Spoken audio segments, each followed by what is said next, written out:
Hola, ¿cómo estás? Te saluda tu amigo Sergio Arín y quiero darte la bienvenida a esta entrevista de una increíble líder de la industria del network marketing, Diane Hochman, quien ha dominado todas las estrategias y todos los métodos que te puedas imaginar. Con 21 años en la industria, empezó prospectando en centros comerciales, pero muy pronto aprendió a hacer que los prospectos le vengan a ella. Y eso sin usar el Internet. Luego pasó esos conocimientos al Internet haciendo un sistema de marketing que le permitía facturar sobre los $30.000 de volumen mensual, solo ella, sin su equipo. Ha hablado en casi todos los escenarios de la industria que te puedas imaginar y es conocida como la reina del marketing de atracción, porque tiene una habilidad muy especial para hacer los conceptos complicados simples, haciendo que todo el mundo lo pueda entender. Ha sido responsable de muchos millones de dólares en ventas y sobre todo mantiene un estilo único, simple y una cercanía haciendo que todo el mundo quiera estar con ella. Espero que disfrutes esta entrevista casi tanto como yo lo hice.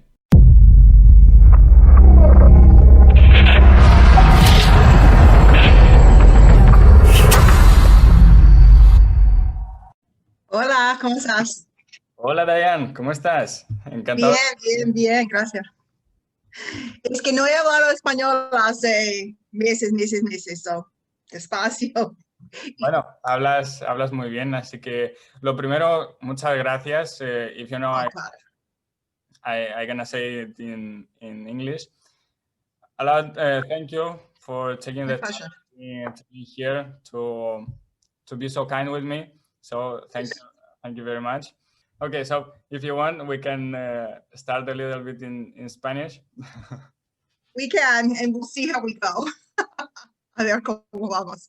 And my Spanish is global, so unfortunately, I haven't been in Spain since 1984. So mi acento, pienso que es muy mal. How do you remember your experience in Spain? I was supposed to be back, and just a couple days from now, I was supposed to be back for the first time in all these years. I loved Spain. I had the most wonderful time. And the best part was that where I was, nobody spoke English, so I had no choice. Yeah. It was just speak Spanish or don't get what you need. So Yeah. figured it out.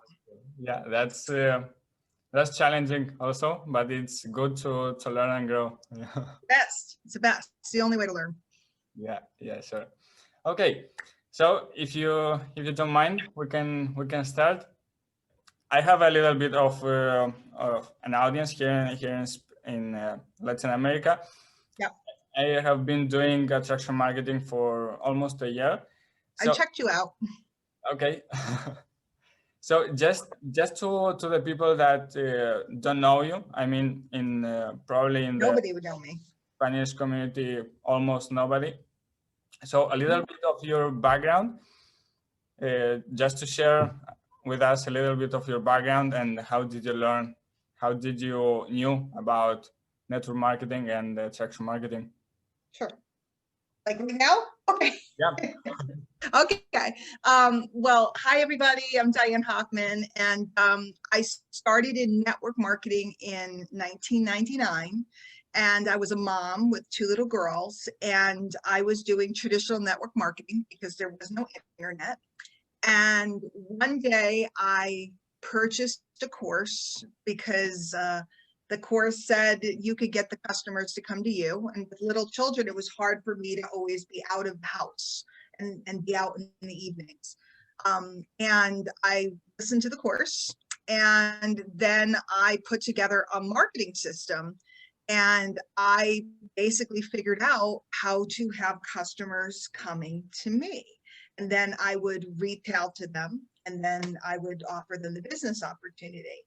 And that was before we even had the internet.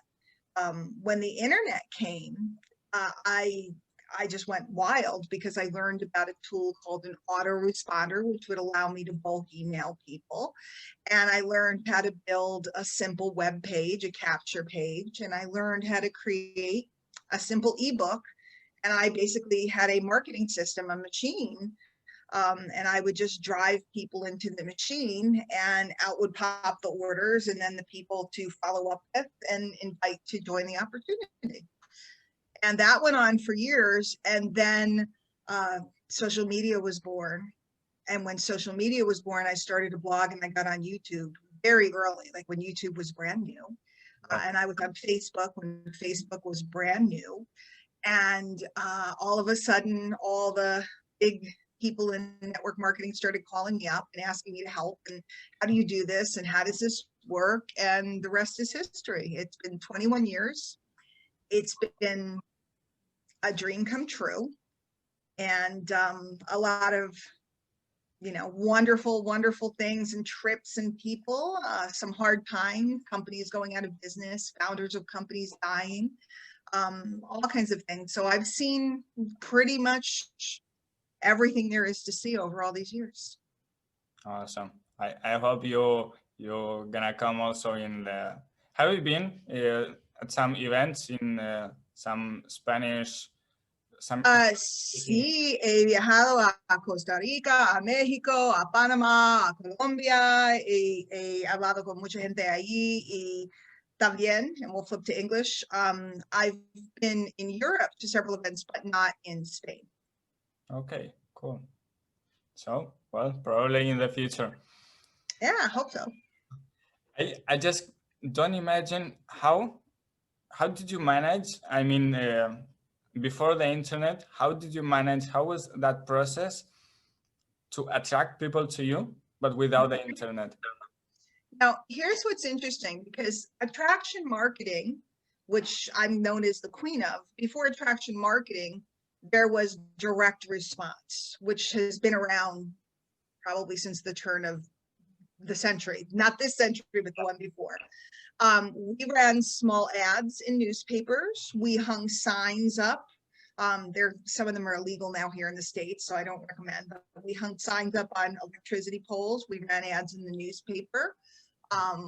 We would put flyers on bulletin boards and on cars, and we'd bring people into our marketing systems. The very first ones were phone numbers, recorded voicemails.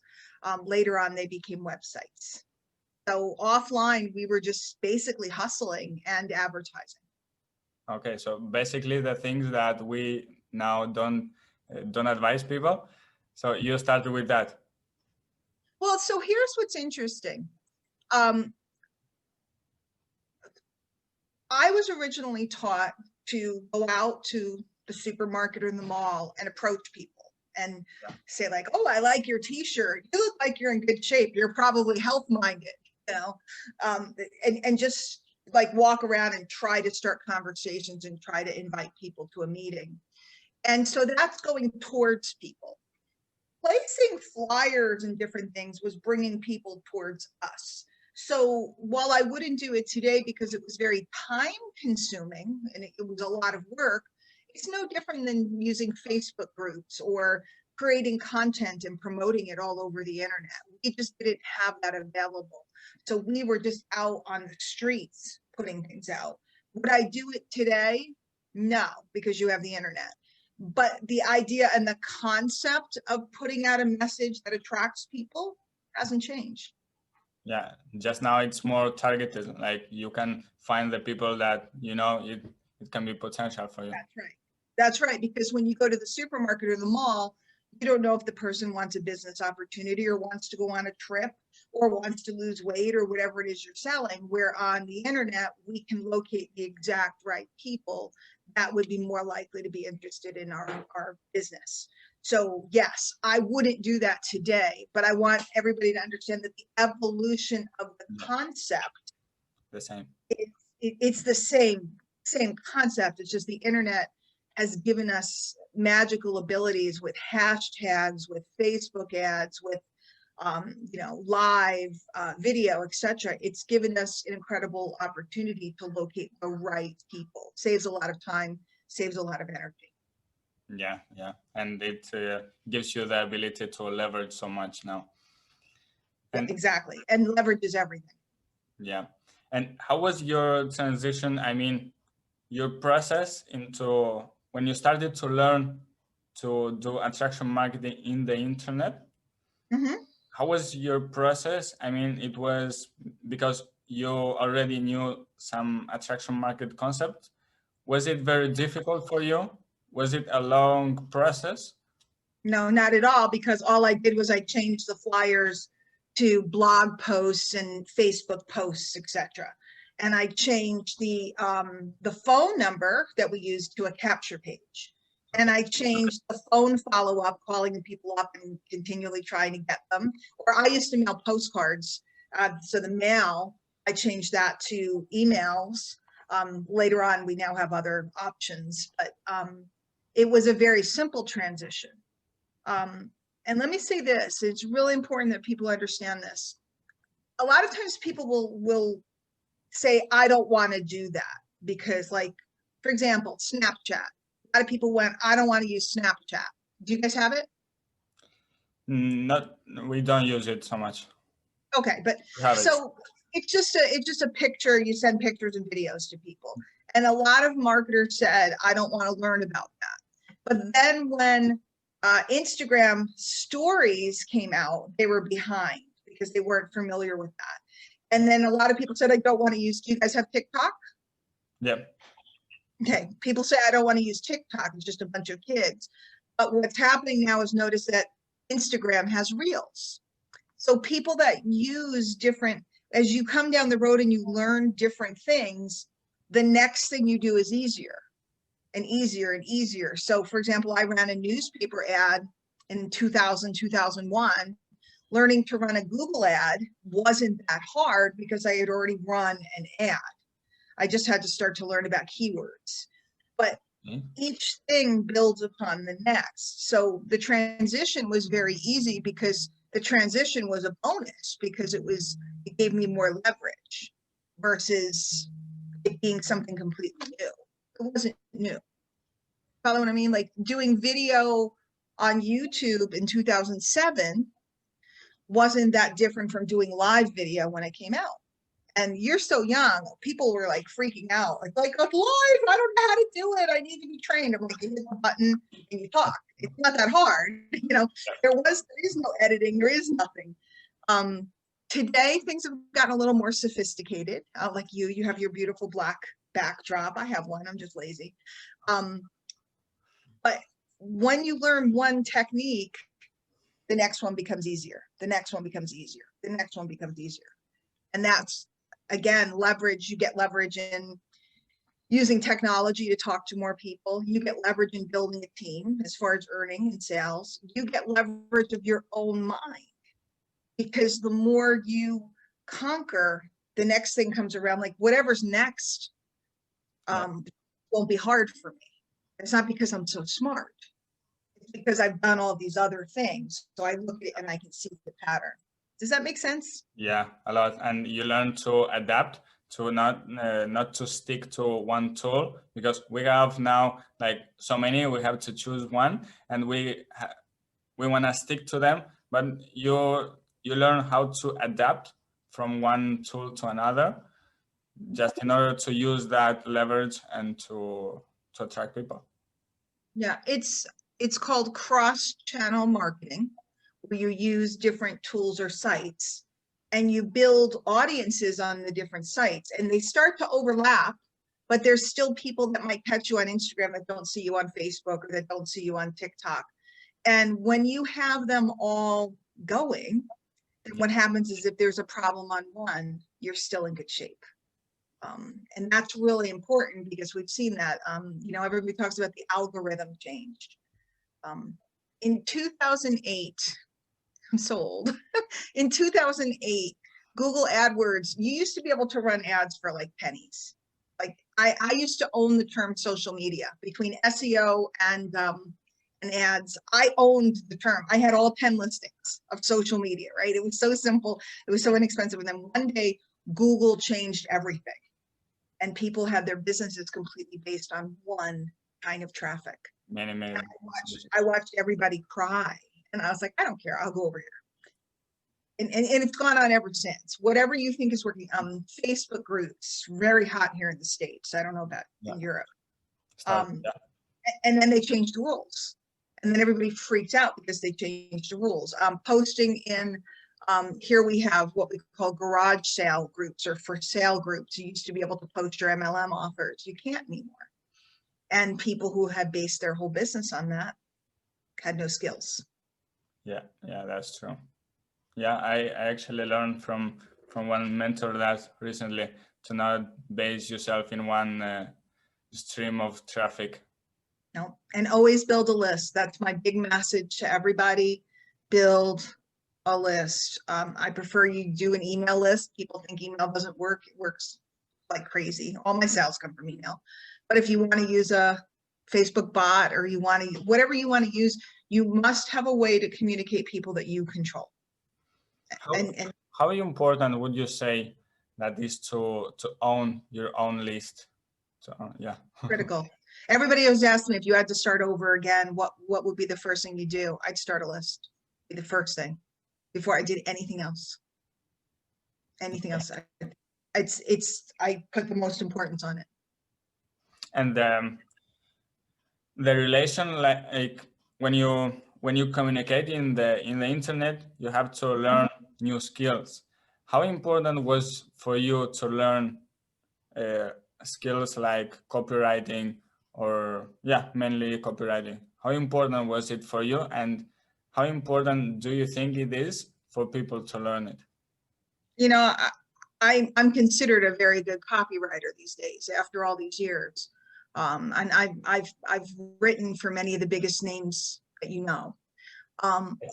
But when I started, I just wrote to people like they were a friend.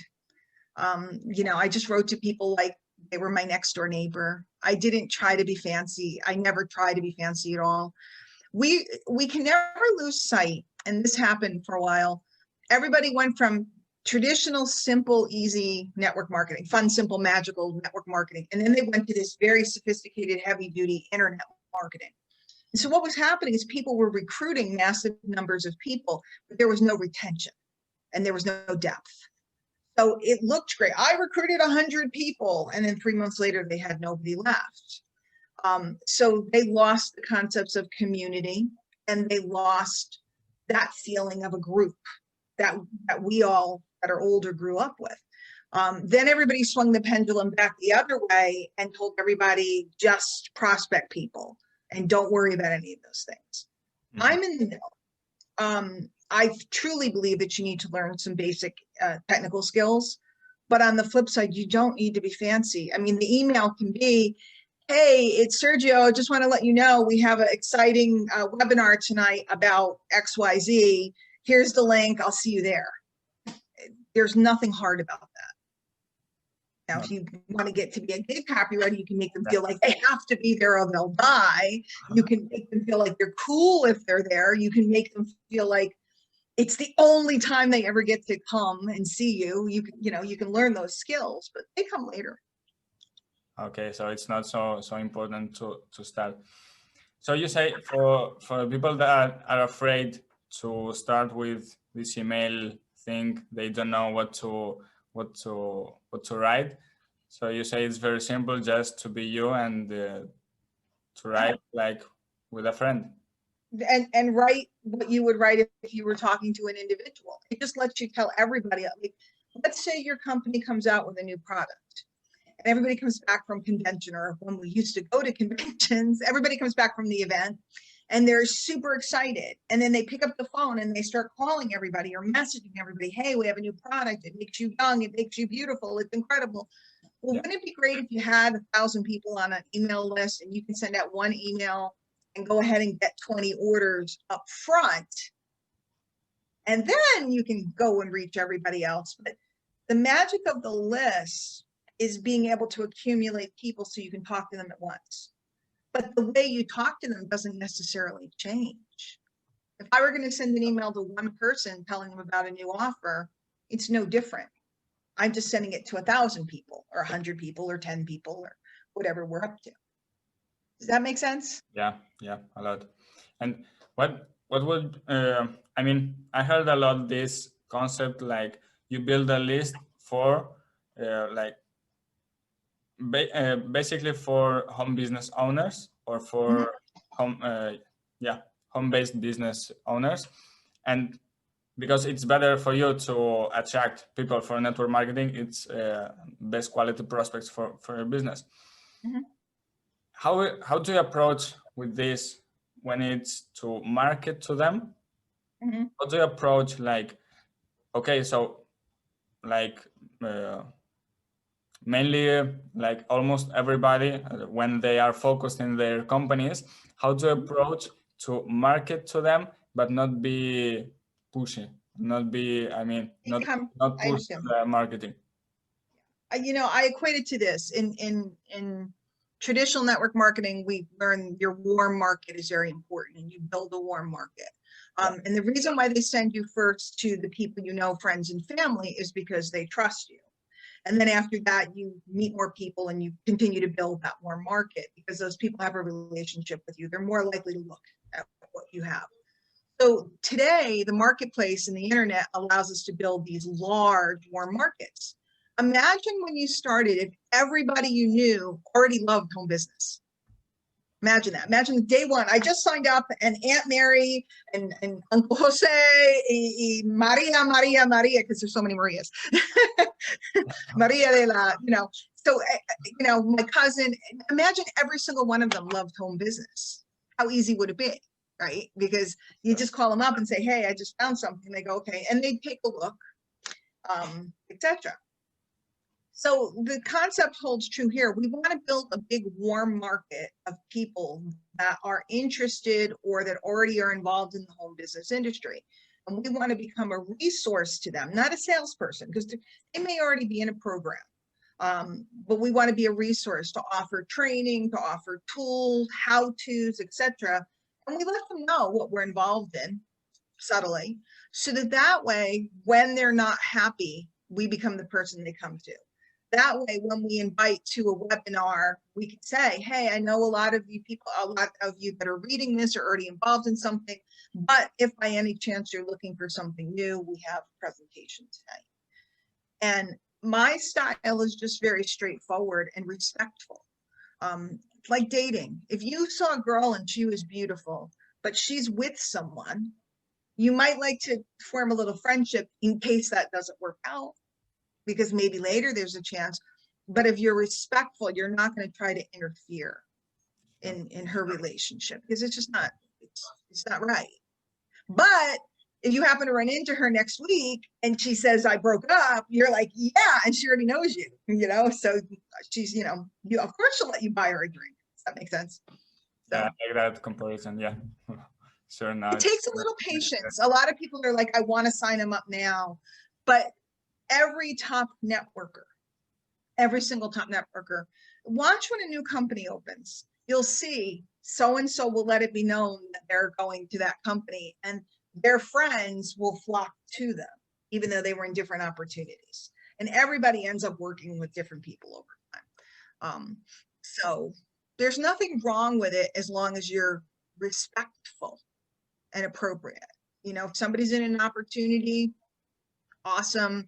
Maybe they need to learn how to build a list, or maybe they need to, you know, I could show them a cool technique I just learned, or something about Instagram, or whatever format. Nice. And I got some of these kind of comments, like people are they aren't confident with the with creating content and with their ability to attract people to them. Mm-hmm. What would be your advice? I mean, basically, yeah, the main, like, they don't trust in themselves to build the content first, and to have that ability to attract people to them. Mm-hmm. Sure. A lot has changed over the years, because it used to be you had to write these, you know, authority blog posts, or these videos that were long and etc. And now, especially with this short form video that's coming out and so popular, Reels and TikTok and YouTube has shorts now, and it's just a matter of time till Facebook introduces something like this. Even LinkedIn has stories and short stuff. There's a lot more opportunity for people to just show who they are, to show what they're up to. Like they're sitting down at the computer to create graphics, you know, when you do a little video. letting people kind of peek into your life, and people, you become familiar to people. And let me back up and explain this. If you were in your town and something were wrong, you'd be looking for help. And the first thing you'd do if you were looking for help would be to look for something familiar. In fact, let me back up to another story. I went to France with a whole bunch of friends, network marketing friends. We're in France, we're in Paris, you know, and it's beautiful. Where do all my friends from America want to go? Where do you think? To eat. Where do they want to go? What do you mean? They did not want to go to the Champs-Élysées and try a cafe and have baguette and fromage and the vin. They didn't want to try any of that. They wanted to go to McDonald's. And you'd think, why would you go to France and go to McDonald's, right? And the reason why is because they were scared. Most of them, it was their first time in Europe. Yeah. Did it break up? Are we breaking up? Is it breaking up bad or no? No, I can hear you. Okay. So we're in France. Most of them, it was their first time in Europe, their first time in a non-English speaking country. And they wanted to go somewhere where something was familiar. Okay, so you guys got that concept. There's familiarity. We all seek it. Yeah, I understand. Yeah. So now Facebook stories and Instagram stories, it allows you to become familiar, because you can be putting those stories up all day about what's going on and what you're working on and celebrating things. And all of a sudden, the people on the internet start to know who you are. You become familiar. And when you're familiar, you're safe. So then they come to your webinar, or they click your link, or they check out what you're up to, often behind your back, like without talking to you, because you become familiar and perceived to be safe. Does that make sense? A lot, yes. So the content today literally needs to be 15 seconds. 15 seconds to a minute. You can do longer. And it might be, here's a great book I'm reading. On page 32, I read this. Or, you know, I'm getting ready for my workout, but before I work out, I'm taking my energy supplement. Anything like that, but it has to be done consistently. And I was bad about this. I didn't jump on stories right away because I was, you know, it's unfamiliar. And you just sit there and you go, oh, I'll do that later. And then you realize people are doing millions of dollars in business from it. So I started doing stories. Yeah. And now I'm on TikTok, you know, and it's so funny learning it. But it is the future. Okay. And how important do you see it is, like, many times when people wanna go, like, share some content, like making a story or something, they're quite afraid to share themselves, like be vulnerable. How important it is to share that vulnerability, and what advice would you give somebody that are afraid to share that? It's very important, but there's a couple rules around it. Letting people see you without makeup or hair or whatever, that's fine. Back in the old days, you had to be in a suit and you had to have full makeup. You had to have, you know, you had to look apart, they taught you. Now, letting people see you in your natural state, not a problem. In fact, very good. Telling people about pain you've been through or struggles you've had in the past, very, very good. Wonderful books on vulnerability. Brene Brown talks about it. Mm-hmm. Showing people when you're in the middle of something really bad, not so good for business. Okay. So focus on telling stories, which is another thing that I focus on with my students. Storytelling is everything. Okay, yeah. So if you share that vulnerability, it's good to share it in the story when you can share that transformation. Yeah, I understand. Sergio, it's breaking up pretty bad. Let me leave and come back because I'm not hearing you well. Is that okay? It keeps slowing down and stopping. I hear you, and hopefully we're better. We've just changed devices. There's always a way. Okay, cool. So we can continue now. Yes. Cool. So I have this important question I wanted to ask you. Like you started now in the usually, I mean, more in the United States, but probably in the rest of the world as well. Like programs like MLSP done like a huge benefit for business owners and network marketers, but you started before MLSP programs or something like that. Here in the Spanish market, we don't have still something like that. So what would be your advice in order to, I'm talking this because of the auto-funding proposal. What would be your advice to make that auto-funding like without any kind of program like that? Like you can do it with other programs. What would be your advice to find good products for that proposal?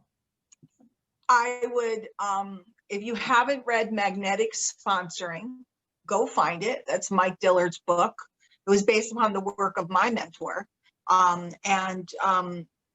He talks about the whole funded proposal concept, which sounds like you're familiar with. Yeah. So then you either need to create your own small product to sell. And we're talking $7, $22, inexpensive. So that you have a profit that comes in that allows you to expand your advertising, or you can use systems like My Lead System Pro that already have built-in products to sell that allow you to fund your business through the sales of information products.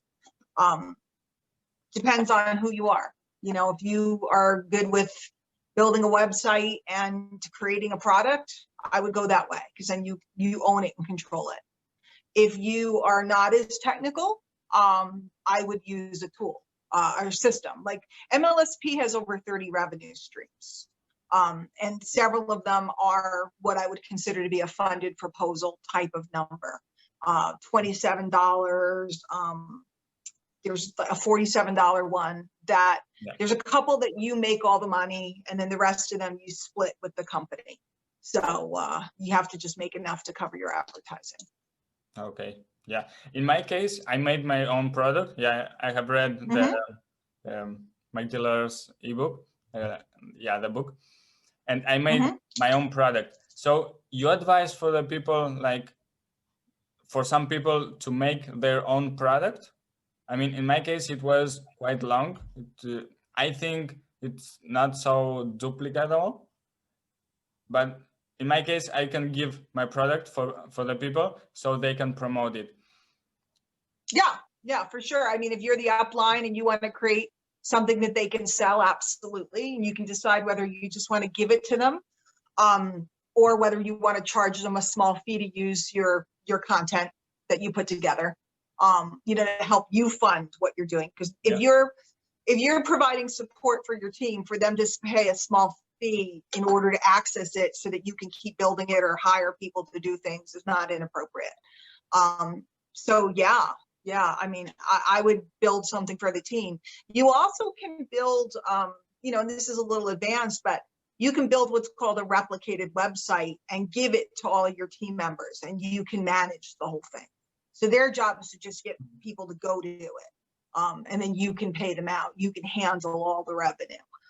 Because for most new people, and this is me, by the way, when I first learned about this, I read about it in a book, in that course that I told you about by a man named Joe Schroeder. He's not in the industry any longer. And I didn't know how to build an info product. I didn't understand any of this. And this was like in 2001 when I learned this concept. So I just went back to my own company, which was a wellness company, and they had a $32 bottle of pills, diet pills that I could sell and make $16 each. And I used that as my funded proposal. I focused on the sales of that and took all that money and reinvested it into my marketing efforts. he mentioned the reason why he built the info product was because his company didn't have a retail option. It didn't have something that you could sell and make cash. See, I can make cash literally right away. And he didn't have something like that because his company was auto ship only. So therefore he had to create something that would give him daily cash flow. He had a product that was $12.95.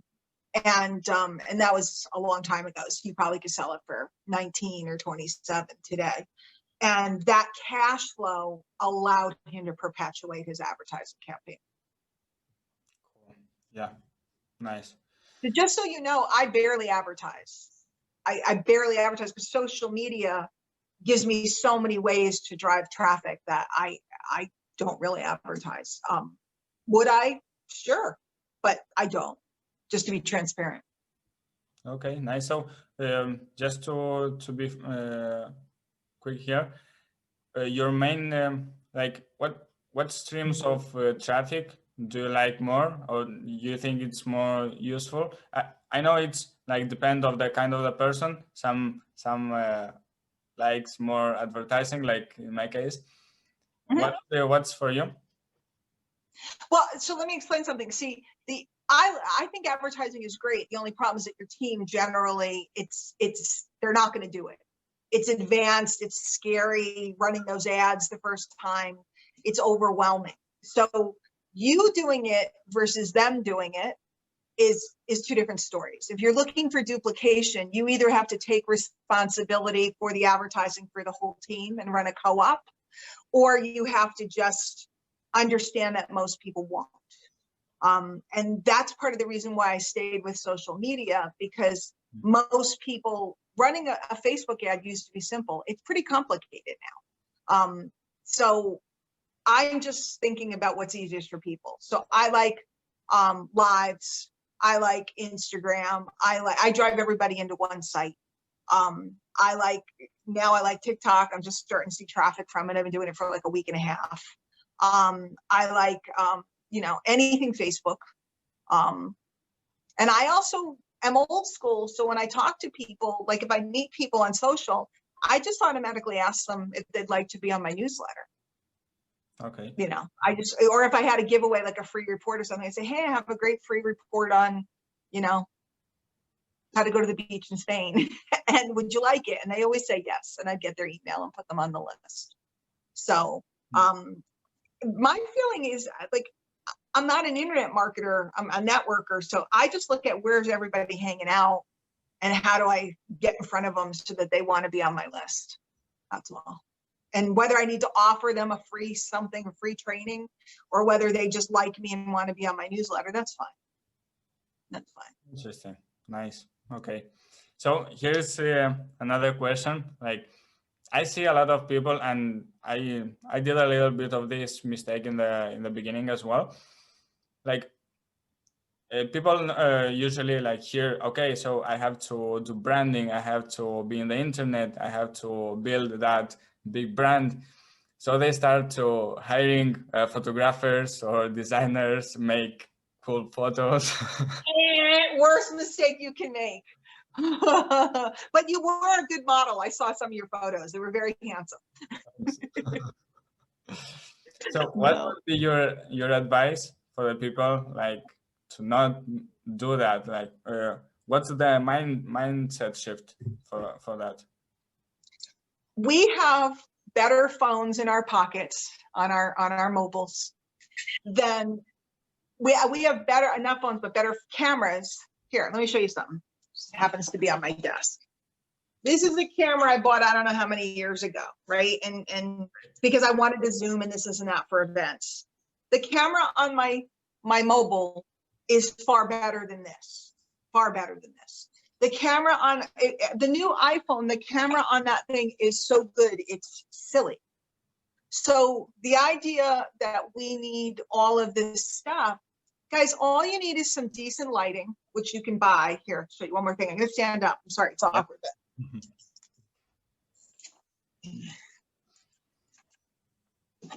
One of these things, hold your phone, clips on anywhere you go, right? They're like $20, $15. I don't know how many euros. I don't work in euros, but Yes. you can certainly buy a bigger ring light, which is like $80, $90. You have a backdrop. I was out doing something. So this is my backdrop. You know, it's in a bag right now. Okay. You could set up a full studio for $150. Yeah, I have. And then get a friend to help you. So spending a lot of money on brand isn't your photographs. Brand is the way people feel about you. And people don't understand that, because everybody, like me, I've been around a long time. I've helped a lot of people. I've had one photo shoot ever, and it's because they made me. They made me. I've done millions and millions and millions and millions in sales. I've been on every stage in the space. I've literally been invited to come to London and Scotland and all kinds of places, not Spain, wink, wink. As soon as the pandemic's over, invite me. And I haven't done that. And the reason why is simple. I'm a home business owner, Sergio. I'm a network marketer. The whole idea of the industry is to keep it simple and duplicatable. And if we overcomplicate it, then everybody looks at it and thinks, this is what I have to do. And like I said, if somebody wants to appear pro, it's a backdrop or a black curtain. I mean, you probably could buy a black curtain for $10. Sure. A couple of these, right? These things are cheap. Or heck, you can go buy a couple lamps and throw a little cloth over them so it makes a nice light.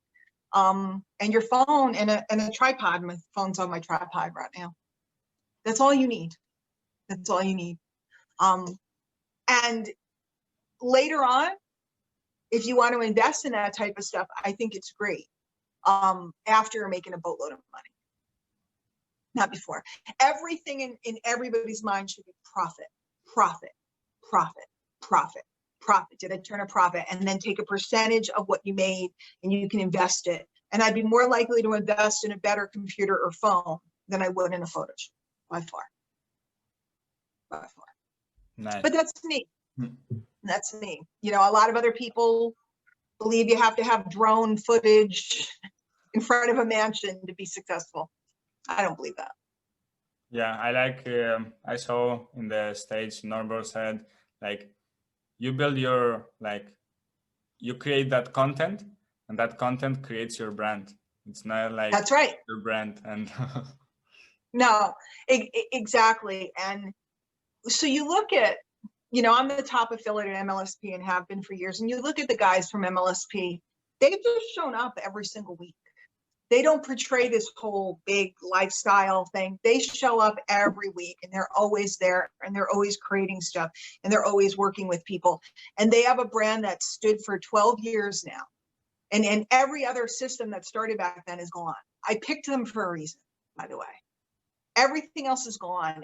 All the ones that were big and sparkly and fancy and everybody insisted they were making all the money at, all gone. Something to be said for that. Yeah, that's powerful. Okay. I'm just a lady with kids. That my kids are grown up now, who learned how to make money from home. I'm not a princess. I don't live on a yacht. I don't sip champagne every night, although I do enjoy it. I don't, you know, I have been in some of the biggest suites on cruise ships that exist. I love, give me a good cruise cabin and I'm happy. I have been in some of the most fine suites in hotels around the world. I have flown first class everywhere. I have done all of that, and that's great. But the truth is that I'm generally home making dinner well, I have jeans on today, no sweatpants, but, and that's the reality. And people want to see both. And faking it doesn't work. Yeah, that's important, to be real. Yeah, and if you have something elegant, if you're going to a black tie event, take pictures, of course, show off. I mean, it's something really cool. If you're going to, you know, like when you came to the United States, to Vegas, Vegas is pretty cool. Very. Very cool. Surreal. And my favorite place to stay in Vegas is at the Cosmopolitan Hotel overlooking the Bellagio fountains, that famous shot of the famous fountains. And I get the big balcony up there. And it's wonderful. But I don't live there. Sure. Do I take pictures when I'm there? Of course I do. Sure, yeah. It's experience that lasts forever. And just to make this like the final, what would be your, like, in the, I feel that I have that feeling like in the, it's difficult for me. I'm like, I'm learning a lot from programs like MLSP, like this attraction marketing. In the Spanish market, we don't have still like big successes, like success stories about this. And I feel it, for me, difficult to bring that belief in the people that, okay, it's possible. This is possible to do. What would be your advice for people to believe that it's possible to do it another, like, from the home? First of all, it was exactly the same way in the States quite a few years ago, but it was the same way. I was ridiculed by leaders because they felt I was distracting people. So that's normal because it's change. And I was very involved in the UK when we first brought this over there and these ideas and concepts. It takes time, and the only thing I can tell you to do is do it versus try to convince people about it. See, what happens is when people get involved, they look at how you brought them in. So if you go out and you have a funded proposal, you have a product, and you advertise, because it's very inexpensive to advertise in Spanish. My gosh, it's incredible compared to in English. Yeah. And you advertise and you bring people through and you find an audience that will convert well. And oftentimes it's stirring their pain about the things that they need to do to build their business that feels unnatural. Like me, it was going out and prospecting and attending meetings at night. I had little children. And so it felt like a contradiction. They said, come work from home, but then I had to go out. And it's like, no, I need to be with my kids. So talking into the conversations people already have in their head and building cash flow through that book so that you can expand and scale your advertising.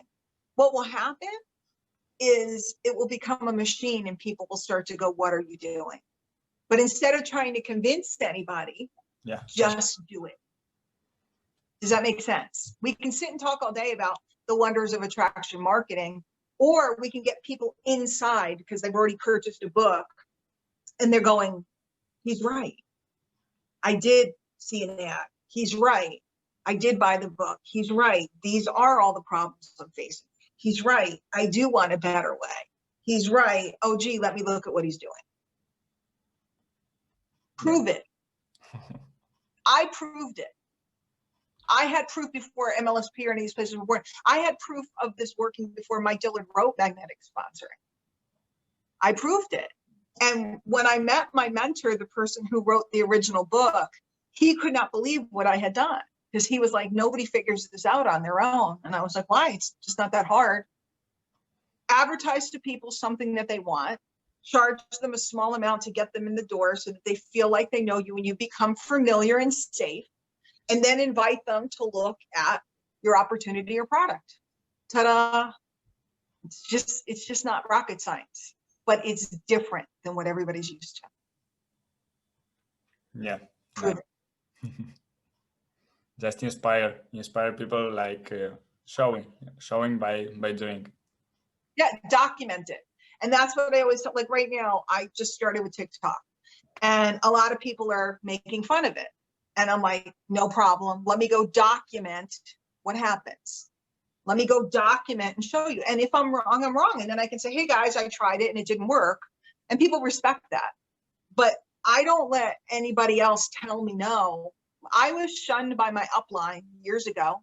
I was doing 30,000 in volume a month myself. not my team, me alone in retail sales. I was doing huge volumes. And they told me, I better not tell anybody what I was doing because I'm going to distract everybody. And I said, that's fine, because I don't want to tell them what I'm doing. So no problem. You know, I just did it. And then eventually people said, what are you doing? And I was like, I'm sorry, I'm not allowed to tell you. You told me I'm not allowed to. So nice. It's just go do. If you, some people have a mind for marketing. You clearly do. You see it. Now go do it. And I'm giving that advice to myself because I'm ready to take this to the next level myself as well. So I gotta stop talking about it and just do it. Okay. Nice.